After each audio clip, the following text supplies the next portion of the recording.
La Quaresima è il periodo che precede la celebrazione della Pasqua e dura dal mercoledì delle Ceneri, quando il popolo di Dio riceve il segno delle Ceneri, fino al Giovedì Santo, per un totale di 40 giorni. Simbolicamente i 40 giorni ricordano il periodo trascorso da Gesù nel deserto dopo il suo battesimo nel fiume Giordano e prima del suo ministero pubblico. Durante il Giovedì Santo si celebra la messa nella Cena del Signore, che apre le cerimonie del Triduo Pasquale, cioè l'insieme delle celebrazioni che concludono la Settimana Santa.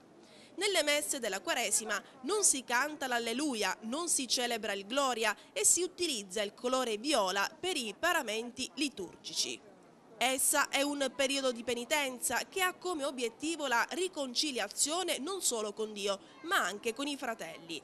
Le opere di penitenza che vengono fatte durante la Quaresima riguardano il digiuno, che è limitato al mercoledì delle Ceneri e al venerdì santo, l'astinenza dal mangiar carne il venerdì, la preghiera, poiché il periodo di Quaresima è il tempo più propizio per la conversione, e la carità, intesa come impegno verso i fratelli più bisognosi.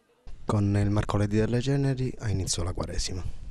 È un tempo particolare attraverso il quale i cristiani cattolici sono invitati a riconsiderare la grande dignità del loro battesimo.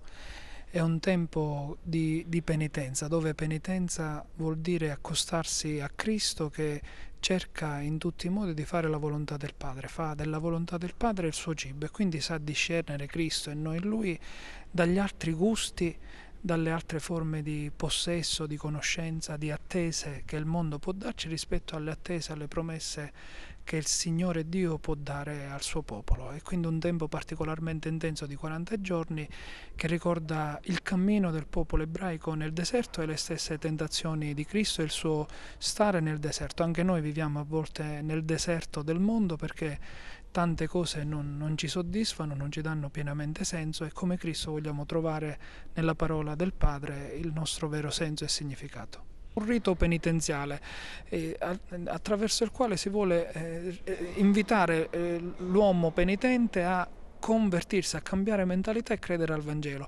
Un'altra frase che si può dire, ma che oggi va per la minore, non viene più detta ma la liturgia lo prevede: ricordati che sei polvere e polvere ritornerai. Cioè la percezione della finitezza, della finitudine dell'uomo, della finitezza, della finitudine di tutte le cose che noi abbiamo, e invece della totalità, del valore pregnante assoluto che ha la parola di Dio. E di questo noi preghiamo e ne prendiamo atto attraverso questo gesto semplice, che è l'imposizione proprio di un pizzico di cenere, per ricordarti che per quanto ci profumiamo, ci facciamo belle, ci vestiamo, siamo ben poca cosa se non apparteniamo a Dio.